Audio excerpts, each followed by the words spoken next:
Now, all of us know that بني الإسلام على خمس: الشهادة لا إله إلا الله وأن محمد رسول الله صلى الله عليه وسلم، وأن تصلي، وأن تصوم، وأن تؤتي الزكاة، وأن تحج البيت.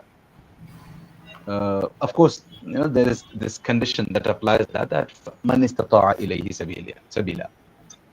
So we know that Islam is based on these five pillars.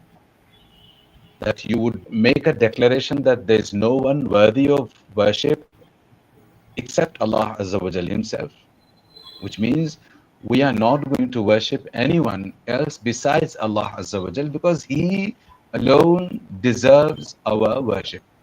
And we will be able to understand it even better, inshallah ta'ala, mostly in our next session, as to why it is that we worship Allah Azza wa Jal and we must worship Allah Azza wa Jal alone.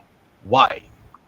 So we would be able to understand it better, inshallah ta'ala, in the next couple of sessions, because when you ascertain that there is a creator to the universe, and the creator is far, far superior than his creation, and he is the one that that controls, not just creates anyone and everyone, but also he's the one who has got the reins to the entire universe. He controls all the affairs, he executes all the affairs. He is the one that causes us to die. He is the one that would get us to be alive again on the day of judgment. So when you look at these things, the first thing that I said is we must know that Allah Azza wa Jal exists. That means there is a creator to this universe. The creator didn't come about on its own. So we will talk about it inshallah ta'ala in great detail. So I'm just putting it in a nutshell here as to what Iman can be. So we ascertain that there is a creator to this universe, and the creator alone is taking care of the entire universe. Therefore, he alone needs to be worshipped.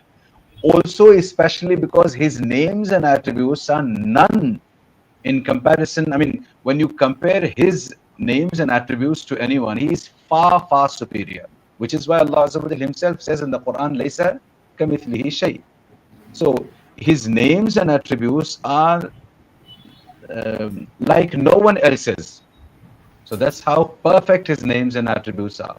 So when you look at all those parameters, then you would automatically say that, of course, if there is a creator to this universe, and if he is the one that's governing the entire universe, and if his names and attributes are far, far superior than the names and attributes of any one of us, yeah, then he alone needs to be worshipped.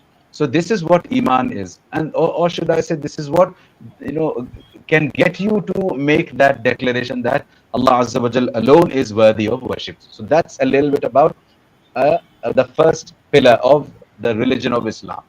And then we talked about antusalliya, that you pray 5 times a day, and then you fast in the month of Ramadan, and then you give zakat if it is obligatory upon you.